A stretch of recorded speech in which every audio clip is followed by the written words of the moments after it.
Hello, everybody.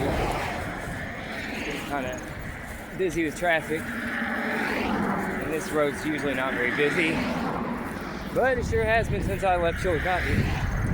Seems like a lot of out-of-state plates too.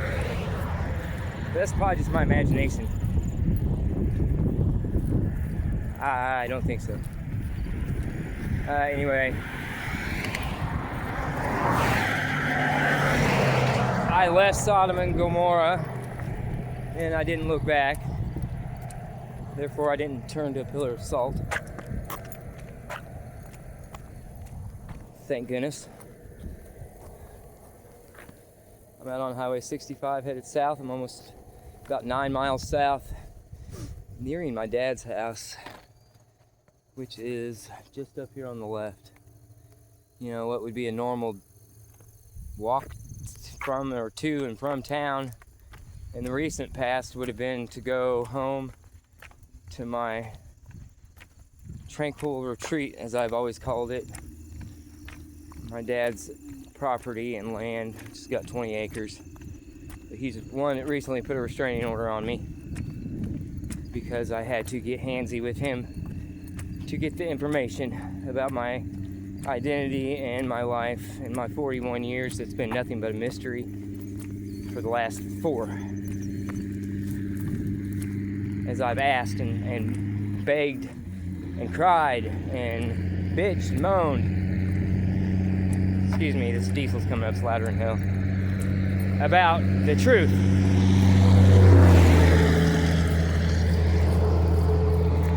And they would not be forthcoming with the truth of my identity and what I was coming to know and what I know to be true, because all the proof, evidence stacks up and points directly to that truth.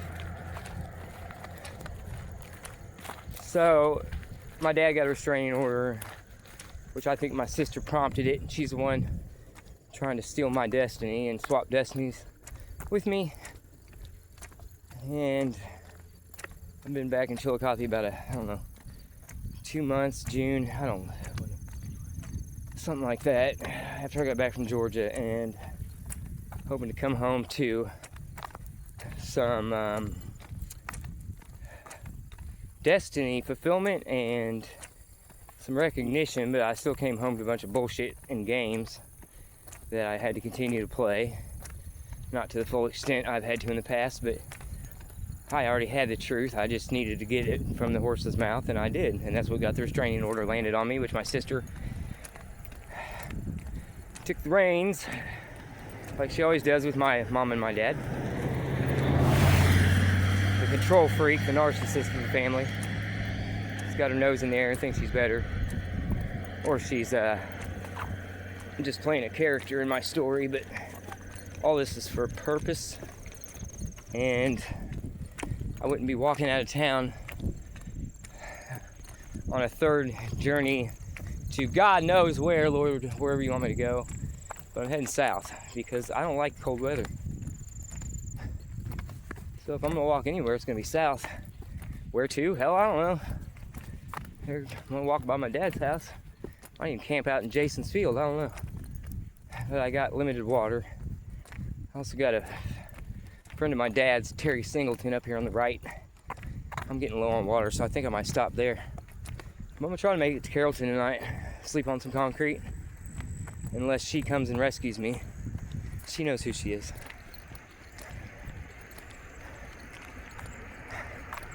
Which would be a dream to me. A dream come true, a fairy tale ending, a love story that is part of the biggest love story in the universe, which is the story of God in creation and how he put all his love into his perfect masterpiece, and that's humanity. And that would be amazing, and I'm, my heart is set for it. I mean, I've been knowing and coming to find out who I am, and with that, there's a lot of freedom and a lot of advancement and a lot of things that I deserved that I didn't get in my past. Because why? I didn't know who the hell I was. But there's a reason, and it's because it was a life test. I know that. And I know my family didn't go to the mark of the beast. I know they didn't turn. They had to set me into my destiny. And they were freaked out about a couple things. I don't think they quite understood. Or they just totally betrayed me and used my ascension and my ascension process in order to make me look stupid and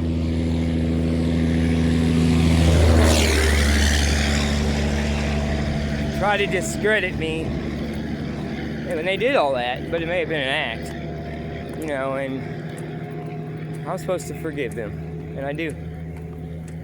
The easiest way to forgive them is to walk away without any harsh words said, letting them know I love them. As I mentioned yesterday in a video, I even said happy birthday to my brother, Troy Edwards, who's in Greenwood, Missouri, with his soon-to-be wife Jessica, whenever they decide to do that. Troy. He's only been engaged 20 years. I'm joking. But you should probably marry her, dude. If I was in your shoes, I would. You got a good woman that's devoted to you and would give you, she's giving you her house, her life. I mean, if I had that, I would definitely be putting the ring on the finger even for the third time. But I think I'm, hopefully will be. Excuse me. Fix. Hopefully I will be. And I know this time it's going to be for the right reasons and for purpose and for his purpose alone. And with that, I trust in my Creator's judgment and his plan for my life, because everything leading up to now has just been my testing and my set for my advancement, and for me to walk into my destiny and to be with the person that I'm truly meant to be with. One that's like me, that understands me and loves me unconditionally no matter what. And I don't think there wasn't unconditional love before so much as just a shitty end of the deal, man, kind of in a way. Because if I was predestined, I never got to pick my life. And I can see where they're trying to keep us apart. I mean, completely. For years they've been trying to. So it all makes sense that they didn't want me to be with her. They. What about me? She did love me. I know she did. That's the shitty part about it. I mean, but I also have to look at it as if, you know, God is setting it for the betterment of everybody and everything. So if I'm to rise into my destiny and into my role and my leadership, then it will only benefit everybody, because what I promised everybody, it don't matter who you are, whether you betrayed me or not, you've been a part of my story. And those who haven't deliberately walked on me, and I know seek reconciliation and mending a relationship, or just condolences to me, or, you know, some consolation, some just, I don't know, you just knowing that, give me some, I don't know, I'm looking for a damn word, I can't think of it. Just a reason for what's been done, if they had any involvement, or if they didn't, tell me what they know. You know, because no one said shit. And they haven't said shit for a reason. Everybody's hidden it, and they've done a fairly good job, but there's too many people involved and too many holes, and I see everything, so they can't hide anything. Not anymore. I don't know. But I know with that leadership role comes a partner that is supposed to match my speed, my vibration, understand me, love me unconditionally, and know her purpose too, and that she's supposed to be with me, and craves and desires me the same way I crave and desire her, because we both have lacked unconditional love or have means for desiring the person of the same caliber and emotional capacity, spiritual maturity, and depth, I guess.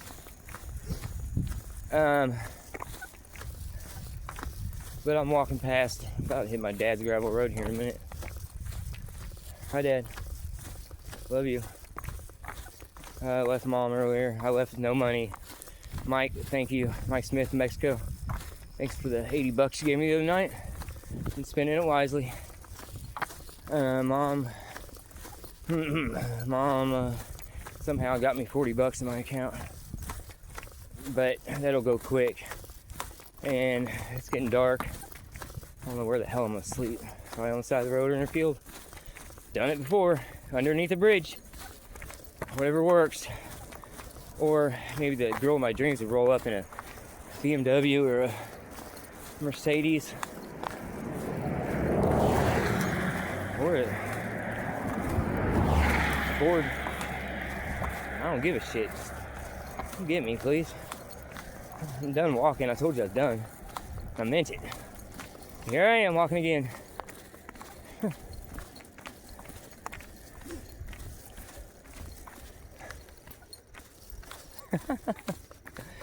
This crazy cracker, crazy white boy, walking down Highway 65 South, turned away, cast out from his existence of his old life because he's got to go do something new.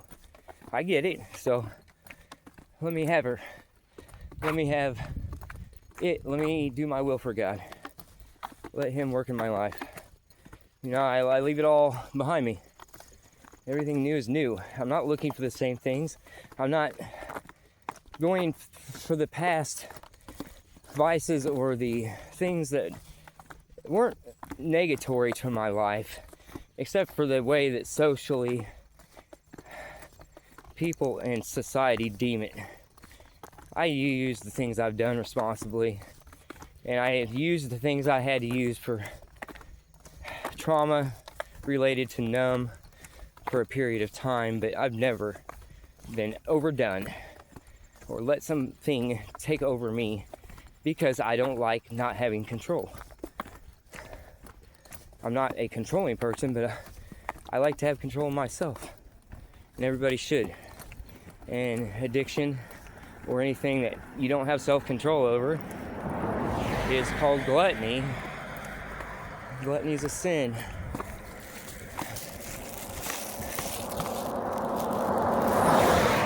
So I've stated before, and I know, God calls those who are willing, not perfect. And He trains those He calls. He doesn't expect perfection. He will bend and mold me as He wants me. And if He doesn't like something I'm doing or is displeasing to Him, He lets me know through the conviction of my heart that I'm wrong. I'm not walking down this road for no reason. I'm not walking down this road for my health, even though it's healthy and it's good for me. I'm walking down this road for a journey in faith, for love. The same slogan and banner I had when I set out for Georgia hasn't changed. My belief is done through spiritual training and spiritual forging. Ascension process, which takes 3 lifetimes to ascend. So I'm wise in my spirituality. I don't have any doubt and lack my faith at all. I know everything's going to be okay. What the hell is going on out here? Okay, so this is my dad's road. As you can see, there's a shit ton of cars. which is very unusual. But maybe there's a carpool out here right now. I don't know. Who knows? But I think I'm gonna keep walking because it's getting dark. County Road 351. I'm out on Highway 65, about 10 miles south, almost to the Abilene corner. Just reporting to you guys, let you know what's going on. I'm waiting for the love of my life to show up, like I said it years ago. I also kind of teased my last love, Casey, that, you know, you're gonna let me go. You take me for granted. Some girl in a Mercedes, I'm gonna be walking down I-70, I told her. Some girl, hot girl in a Mercedes is gonna roll up and take me away. And I used to say that shit to her all the time, not all the time, but just when it called for it, when I felt like I was being taken for granted, or to tease her, just to tease, to make her think about what she had, whether I was doing it purposely or not. Some things I don't do purposely, I just do it because the good Lord tells me to, and He tells me to walk, I walk. As crazy as I may seem, yeah, it takes a little bit of a different type of brain chemistry to probably want to tackle something like I'm doing, and I've done 2 other times, but it's for purpose, and it's for the truth, and it's for my calling and for God, and true love, unconditional love that will be shown through me. God's love will be shown through me, and as a catalyst I will be, and so is my partner who is supposed to do this with me. So baby, I'm waiting on you. I feel like I know you. I feel like you're real. You know, it's almost like first come, first serve. If you think you're good enough, but you're damn right, I'm gonna be picky this time. So I don't want no bullshit when it comes to women. I mean, like I said, I don't expect much. I never have, and you can ask any of my past relationships. You know, I was just happy with what I had. If I had companionship and somebody that loved me, then I was happy. You know, I had that, and I've had that in the past, but I also got the other shit. The cheating and the toxic relationships. It didn't need to be toxic, but it was all for purpose, and the purpose is now I'm taking faith in it. Otherwise, I wouldn't be out here walking. Because, you know, most days I get up, a lot of days, and I try to be positive with what's going on. I take faith, and I do start my day in meditation and prayer, but some days I just get up and I don't want to get up. You know, hope seems so far away, and I'm taking this leap of faith again, doing what I'm supposed to do and obeying completely. I don't have any problem obeying, but I know when I'm being manipulated, and people are involved in trying to make me obey something they don't understand, when I'm trying to right a wrong and trying to be what God has called me to be, and that's a teacher, and teach what Jesus Christ taught, you know, fundamentals of the New Testament, which is do unto others as you do unto yourself. You know, base your life around helping others, being a servant to God and to others, and instead of persecuting somebody, help them. No matter if they have whatever ethnic their background they're from, or religious, or it doesn't matter. Whether they got boobs and a dick, get over it. Once you be a help, God will still bless you no matter what. And you know what? He helps and blesses you more for helping those that are singled out and different, because God loves those people if they are His, and we all are His, but if they dedicate their life to Him, they are made special in His sight. Because Jesus loves the little children of the world. Anyway, that wasn't very good singing, but maybe I'll get a chance to sing more later, because I like to sing. One of my talents. And guitar. But it's getting dark. I'm going to try to prepare. I'm going to get some type of light on me, I think. Would probably be a good idea. Or maybe I get lucky and get hit by a car. No, I'm joking. It's terrible. But that's what I meant to say a minute ago. Sometimes I don't even feel like getting out of bed. Some days I'm negative. I'm not always positive. Although I try to be positive and radiate the joy of Christ and not let the devil defeat me with doubt or, doubt God's promises that he promised me. They're coming. You'll be faithful and walk and obey and shine a light. I'm going to sign off for now, guys. I love you guys. Billy, Mama Hat, my mom, my dad, my sister, everybody I'm leaving behind right now. I don't know if I'll see you again. I'd hope so, because I do think this is a test. I don't think my family, of all people, with my Aunt Shirley and my Aunt Mary, from my grandma's side, turned devil or mark of the beast. Who knows? Maybe so. And it just says in the Bible that, families will part and be divided. And I am one to show that division, and what more of a family than to use than mine that is devout and was strong in Christ and what they believe in. And me being the black sheep, the very last of the grandchildren, the last of the 4 children of this generation, and born in 1980, I am that person. I am test vessel 8269. That is very significant, and I know why that number was given to me. I'm an empath, and I'm also a divine being of angelic identity, and I'm just coming to know it all. Otherwise, I wouldn't be out here walking. That's why I'm doing it. So, and I'm doing it for the love, and for the love I'm supposed to come to know wherever she's at. I know she can hear me. I feel like she's watching me. I hope she is. I love you, baby. I'm waiting for you. So I'm gonna sign off. It's getting dark. Hopefully somebody pick me up and take me to Carrollton. If not, Terry, here I come. I need some water. I love you guys. Talk to you guys soon.